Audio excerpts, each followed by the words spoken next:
You're watching the PlantX vodcast. Join us as we explore the inner workings of all things plant-based and all things PlantX, from the products and lifestyles to the people behind them. Now welcome our host, the man who combined his love of e-commerce and the plant-based lifestyle to create PlantX, Sean Dollinger.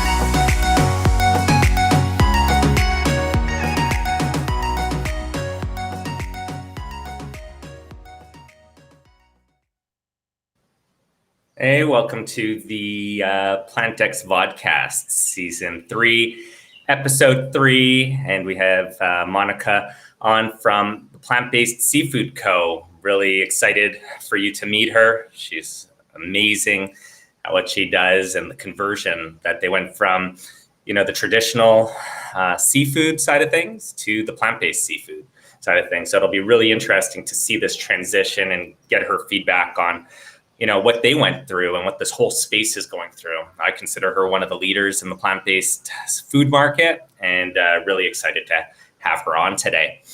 Before we jump into that, again, thank you very much to our customers, our investors, our shareholders who've taken time out of their day to join us. I'm currently traveling, so we had to make a switch. So thank you, Monica, and thank you for our viewers for adapting and making time to fit us in today.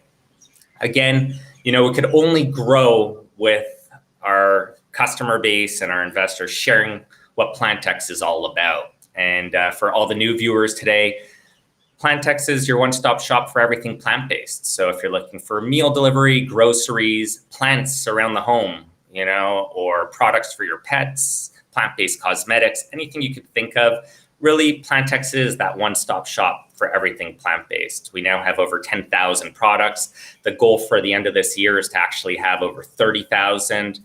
And on that note, again, our retail, our distribution centers, really that's what the retail stores are all about, to be able to offer same-day delivery, get these amazing products to customers pretty much instantly. And we're really excited. Again, you've heard the story, you followed, but today, Chicago went live. We now have same-day delivery. As soon as it went live, we've already made a few sales. And really all this hard work over the last year and a half of being public or so, and investors like yourselves who've supported us, it's allowed PlantX to put the infrastructure in place, the technology, and now it's starting to roll out. So exciting times ahead. And I love when we execute on a plan and immediately we start seeing sales. And last week, I went ahead and showed you the back end of Bloombox Germany, and that continues to grow. And for your reference, just so you could verify everything that we speak about, Bloombox Ireland is now live. So you could go to bloomboxclub.ie as an Irish domain, and that is fully active. And Bloombox Austria is now fully live as well. So in the next little bit, we'll be rolling out France, Italy, and Spain. And again, this goes back to the technology that we've created to be able to now roll out in countries, as quickly as 4 weeks and with 1 or 2 customer service agents handling it. So for our investors, shareholders, I think that's really exciting to understand how we could scale this business with such a lean team, which I believe leads to profitability by the end of this year. So thank you very much to the whole PlantX family and team for working around the clock to make this all happen. On that note, I'd love to bring our guest on the show. Monica, welcome. Hi, thank you so much for having me. Excited to be here. No, thanks, Monica. And I know we had the opportunity to speak. I guess it's already a couple months back, and love your products, doing great on the retail side of things. So, thanks for making time to come on today. Absolutely. Thanks for having me. Before we jump in, we love to ask our viewers, how do you take your coffee? Okay. Sean, I have 2 small kids, and so whatever the fastest way to get coffee from the pot to my mouth is so I just take it back. But I have heard that you were a mint tea man with a little bit of soy. So I have some mint tea here. I'm going to have to try that. That's awesome. Yeah, I've been making that switch for whatever reason, and we obviously started with the coffee question. We're such a lover, and we actually own 51% of a company in Canada called Portfolio Coffee, and we're going to get you at some of that coffee because I think it's amazing. But for whatever reason, the last couple of weeks, I've decided I had to take a bit of a break from the coffee, and this mint tea with oat milk is wonders. So yeah, got to give it a try. Try it. Awesome. So I think your story is so incredible. It's very different than anybody we've had on the show before, because a lot of people we have kind of enter into the plant-based space as their entry point. You had a very successful seafood company and then made this whole transition. Could you speak us through that? Absolutely. This is like obviously the most asked question of mine for sure. It's intriguing, and it's like you said, it's different than I think most in the industry, and not to be cliche, but the beginnings are very humble. So we started off a very small seafood markets, family owned, and just about an hour or so off the coast of Virginia, Chesapeake Bay, and grew up kind of in that Chesapeake Bay small seafood industry. And we loved what we did for so long as a family. We perfected the seafood experiences for consumers. And about 13 years into that, after we had grown into a larger market and restaurant, and gift store and things, we had the opportunity to go and mass produce for CPG onto retail shelves, which wasn't something that was in the plan, but we all jumped to the opportunity of being able to take our seafood experiences to more consumers. But what happened is we went from this really small, quaint seafood industry in the Chesapeake Bay of Virginia to the global seafood industry, and that was a huge shock for us. And I don't know if viewers know this or not, but seafood industry as a whole is very global. 90% of what we consume, or what seafood we consume in the U.S. is imported. Wow. Yeah, that's a large number. So you're talking about seafood, you're talking about a global industry. And what we saw was just so different. And from, overfishing and all of these destructive practices that really nobody was talking about. And it was just kind of commonplace, and everyone, just kind of shrugged their shoulders and this is just the way it is. And I think from just like a human aspect, like when you see something that's wrong, you want to change it. You have that desire to want to change something. But we were such a small company. We didn't know how we were going to do that, right? Again, this seafood industry is so huge and global. Yeah. So we just, we had an idea to do what we do best, which was to create a new brand of seafood that was going to also be a platform to educate consumers about what was going on, because that was the biggest thing for me. Consumers didn't know about all of these things that I was an eyewitness to. So we were creating a brand of actual seafood, and it was all about sustainability and telling the story and clean label. And my mom, Shelly, who actually still heads our innovation in Plant-Based Seafood Co. as well, she's creating some of the items for this new brand. And she said, "Hey, I want you to come see something. I know you wanted to put a clean crab cake in the line. What do you think about this?" And I'm like looking at it, I'm tasting, I'm like, "Oh, this is great." She goes, "There's no crab meat in that." And wow. I was like mind blown, right? And she's like, "Well, you have to think about it. If our mission is to create impact, to educate consumers, to really build this platform of change, just think about throwing this plant-based crab cake in the lineup, right?" First, really, I thought it was crazy, but threw it in the lineup. The press took the story a couple days later, and we're getting phone calls from all over the world. And here I thought it was, this brand that I had created and whatnot. And as I'm picking up the phone and answering the emails, they're like, "Oh yeah, the seafood part, that's cool and all. But can we talk more about the plant-based crab cake? And also, what else do you have? And how soon can you get it to Germany? How soon can you get it to China? How soon can you get it to Singapore?" And that was our aha moment right there, because we thought, wow, what have we done? Here we wanted to create impact on a global scale. If we were going to do that and do it right, it was going to be with plant-based seafood, and it wasn't going to be with any kind of, sustainable seafood that we were creating. So that aha moment hit, and we completely separated the plant-based items from, the real seafood. We incorporated May of 2020, and then launched the Mind Blown brand 3 months later, and had products shipping to consumers. Wow, what an incredible story, and I love the name Mind Blown. And at the end of the day, you definitely know there's traction when things just hit. I speak to our team a lot about that on the e-com side of things. It's like when you crack the code, it just feels right. And it's like, whoa. And it's great to hear the interest and what you've created. So great job on all of that. And, why do you think it's so important for humanity to move towards this whole plant-based movement? Well, there's the obvious answer there right in the beginning. So you have, population exploding to 10 billion. So our resources here, our population's here, we're set to explode. Where are we getting this gap? Like, who's going to fill the gap of feeding, all of these people and the population? So to me, that's an obvious answer, that we're not growing in resources, specifically from a seafood aspect. The ocean isn't, getting more fish. It's the opposite. So there has to be a solution that's filling in the gaps there.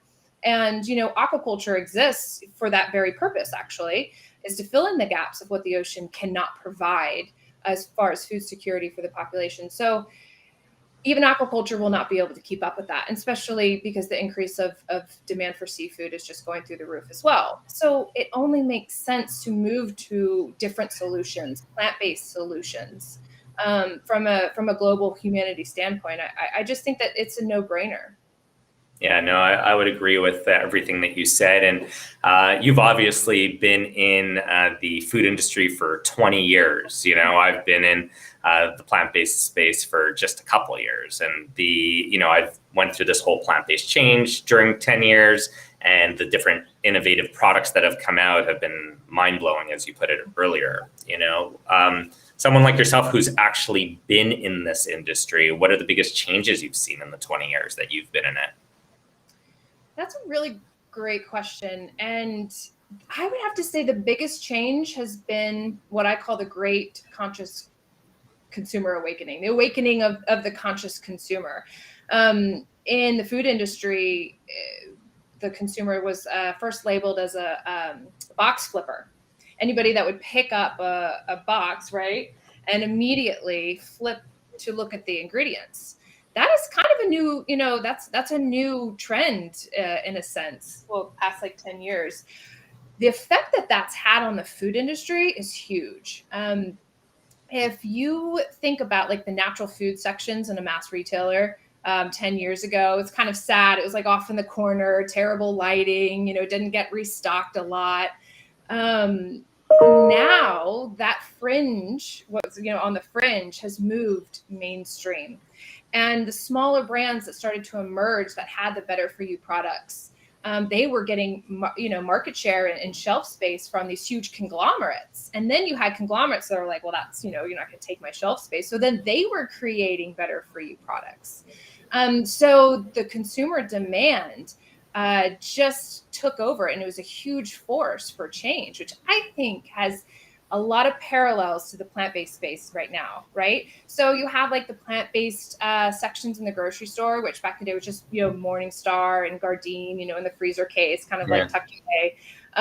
But now you're starting to see either big like plant-based only sections in the grocery store, or, which I think is more profound, you're seeing it more mainstream. Like our Mind Blown plant-based seafood products in Harris Teeter, they're in the seafood aisle. They're not in a separate section. So, like I said, like the biggest change I think was the natural foods movement, and I think it has really awesome parallels to the plant-based trends that we're seeing today. Yeah, I've seen this whole culture around the space, like you're speaking about, where a section and and then all of a sudden a bigger section in the stores, and then look at our concepts with our retail stores, and then our friends over at Besties doing unbelievable and speaking so highly about your products, and then people coming in and forming this whole culture around everything. So this whole movement is unbelievable where it's at, and I think you're right. Like back to when organic became popular, and then you saw it take over a larger space. Same thing here in the plant-based space and the movement in the whole food industry. This whole growth on that sector. So and one thing that we see that's selling really well on the website and in our retail stores is the whole sushi side of things, caviars, etc. Do you have any plans to make a move into that section? Oh, our innovation pipeline is very long. So we'll get there. I think we wanted to start off in the market with something that consumers were more familiar with, because we really are creating plant-based seafood with seafood lovers in mind. We feel like that approaching it that way, that's how we can, gain the most impact. And when you put a plain shrimp in front of a seafood lover next to, or we'll say a konjac shrimp, right? A plant-based shrimp in front next to a crunchy coconut shrimp, the seafood eater, I think every time is going to go for the more familiar experience, which is the crunchy coconut shrimp. And so that is why we decided to go to market first with the most familiar seafood experiences to really get that trial from the seafood eater or the meat eater. So we do have the raw sushi, and raw tuna that's in the innovation pipeline. But we're focusing on the familiar seafood experiences first. Love it. And I preach that on our show. I think the reason why companies like Oatly and Beyond Meat and Impossible have had so much traction and brought so much momentum to this space is because they replicate what people know already. So it's very easy for people to transition, being like, wow, this isn't as scary as I thought it would be. And oh man, it still fills me up the same way a piece of shrimp would, so. Impossible Whopper. I mean, that was huge. I mean, that was a pivotal moment for the plant-based space right there. 100%. You couldn't tell the difference. And they're fantastic. I won't lie. I get mine in a lettuce wrap. I pull to the side of the road whenever I used to drive a lot from Vancouver to Seattle to catch flights, especially during COVID. And, that was always the easiest thing to grab, plant-based, satisfying and awesome. So, I think you're doing a great job. And before I jump into a couple more questions, by the way, super active today. So we're going to have a whole bunch of quick questions to ask you from our viewers. And on that point, we love to open the floor to the investors and shareholders and customers who take time out of their day to join us. And it's not every day we have the co-founder on. And, so it'll be great for them to ask questions. And again, guys, please give feedback. How can we make the show better? What time works best for everybody? What can we do to make sure you're getting the most out of your time watching these shows? So for that, this week will be, if you're in the US, we'll go ahead and get you out a whole bunch of Little West juices. And if you're up in Canada, X meals, and check out our new website. So we decided to take the meal delivery out of our mainstream PlantX.ca website, and we created xmeals.ca. And xmeals.com in the US will be launching in the next couple weeks. And I think that you'll love the website. I think Alex and her team did a phenomenal job in rolling that out. So great job to the team. And so Monica, what's the best feedback or customer review that you got on one of your products? I love all of customer compliments. We'll say that. I absolutely love getting all the feedback that we do, but I have to say the most profound are the shellfish allergy sufferers that come to us and they say, because it's kind of sad, like these people, they grow up and they love seafood, and then all of a sudden they wake up later on in life and they can't touch shellfish. And so we get these emotional responses sometimes from shellfish allergy sufferers who are like, oh my gosh, I can finally have that seafood experience again. And it tastes delicious. Those are our favorites, I think. And Monica, I love that you just brought that up, because that's something that I bring up a lot, and I didn't think about it in this space, but you're 100% right. If somebody has allergies to seafood, they can't go anywhere near seafood. And when I speak to investors and shareholders, and this will lead into to my last question for you, I say this isn't a multi-billion-dollar industry. It's a multi-trillion-dollar industry. Food is food. Everybody needs food on the whole entire planet. And guess what? People who can eat seafood, and that's a multi-billion-dollar market. If not, I don't even know the exact number, but it's got to be hundreds of billions of dollars. All of a sudden, your product feeds a market that can't even touch that. So when people start thinking, and sometimes I get to points really, really quick, but when the general investor out there and people seeing this space stop looking at it as just plant-based and seeing it as a new innovative way for humans to eat, I think that's when this will really get to the next level. And, I guess, what have you seen on, the capital market side, other companies that were kind of like, here you were, seafood, and then you saw the opportunity to move in plant-based. Do you think that a lot of these major companies make that move, or do they see this just kind of as a moment? 100% they do. Especially the seafood companies, they're a bit slower to come around. I've been trying to tell them, don't resist this, this movement, because it will become mainstream, just like the all natural and organic went mainstream. If you're, especially with seafood companies, if you are there to offer a seafood experience to consumers, why deny that to a vegan? Why deny that to a shellfish allergy sufferer? Be a part of it, create that for them. That is your industry. And, I've been trying to preach that for quite some time, and there was a huge pushback in the beginning, but they're starting to see the writing on the wall. You have one of the largest seafood companies in the world is now getting into plant-based seafood. And you're seeing this across even the US as well. So I think, they're going to start to come on board with plant-based seafood for sure. And you're going to start to see it this year. Yeah, no, it's great. And like I said, even over the 10, and I say 10, but it's probably now closer to 13 years that I've been kind of on this plant-based mission. Just again, like even the innovation on the dairy side of things, when I started even maybe 10 years ago, there was Daya or one or two options, and now there's like endless, like I was saying at the start of the show to you, burrata, like it's even defined to that now, where you take a slice of it and you're like, oh my God, this tastes like burrata. So it's so great the way the space is going. And I think something that's going to be important that we're going to start working on, and we launched a whole education series on plant-based living that people could check out on our YouTube channel. It's really getting away from the myths of you can't live a plant-based lifestyle when you can. There the health, the food pyramid, and all these things that are from so long ago really don't relate to now. And I think it's so important. Like people think, oh, if it's a dairy alternative, then it's made with nuts. No, now coconut. So people just need to keep educating themselves, and really they should jump in and watch Medically Speaking.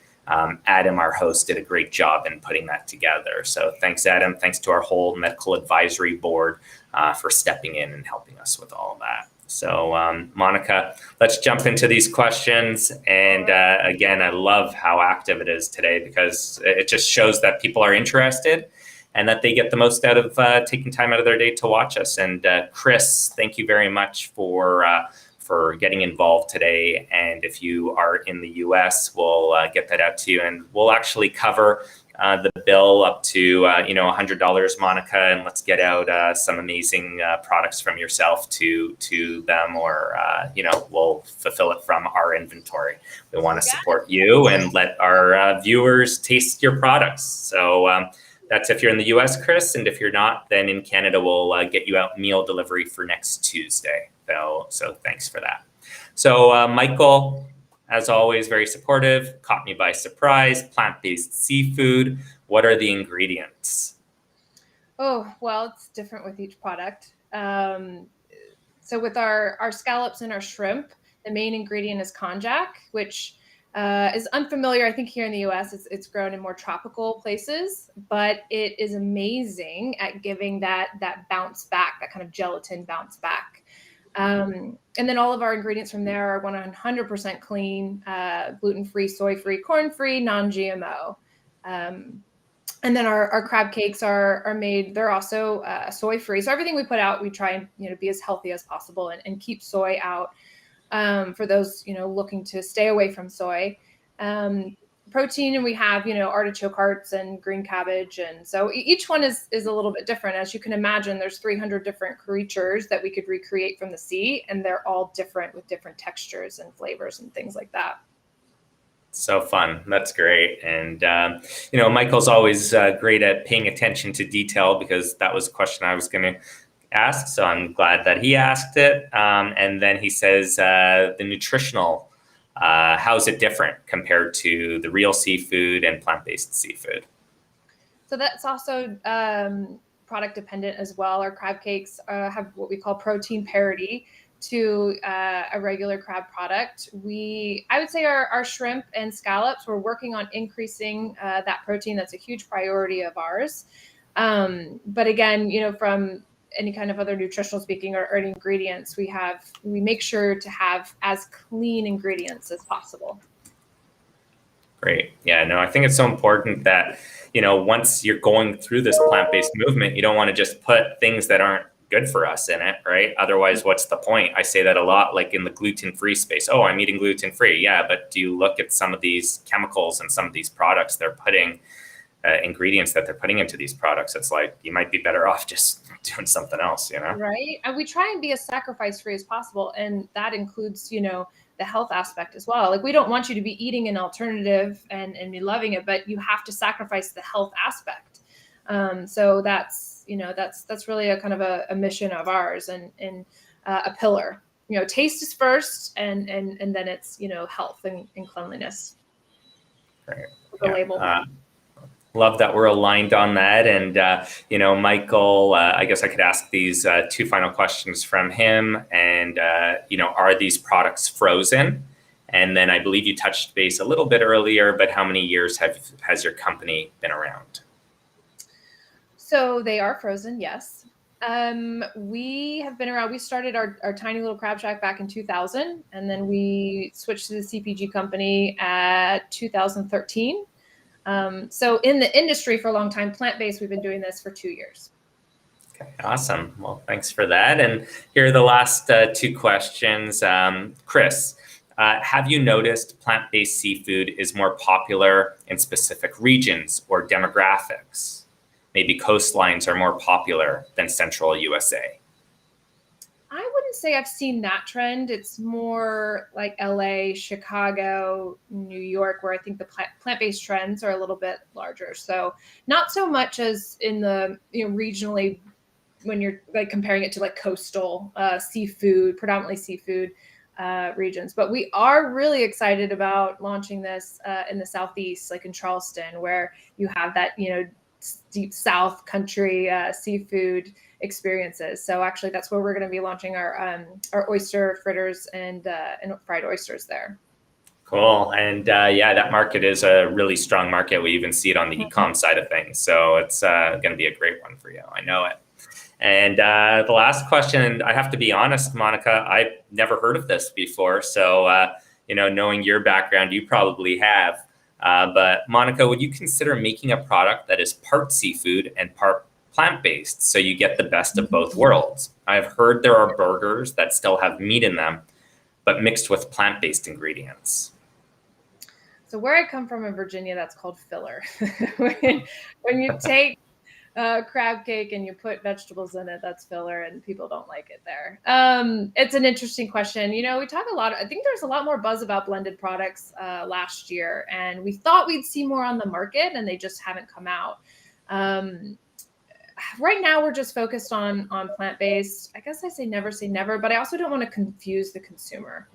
So, and we really want to be the leader in the plant-based, seafood experiences. And I think if we pull seafood into that, it changes the integrity a bit. So I think we'll keep things separate for now, but stay tuned. Again, never say never. I would agree with you. I think if we started making announcements on the public markets that we're adding some of these mixed products into our website, people would be like, whoa, what are you guys going after? So, it's interesting. It really is. And, thank you. That's what I love about these shows. It gets your mind thinking in a different direction that you would never think. And who knows, maybe next week, like you said, like first it's like, oh my God, no, this wouldn't be a direction. And then all of a sudden you're like, hold on, could there be something to that? So yeah, I would say we've been approached by cell-based seafood, wanting to see if we would do collaborations there. So that was one we really had to kind of sit back and think about as well. So I think you might be seeing that in the future as cell-based starts to come, to the market.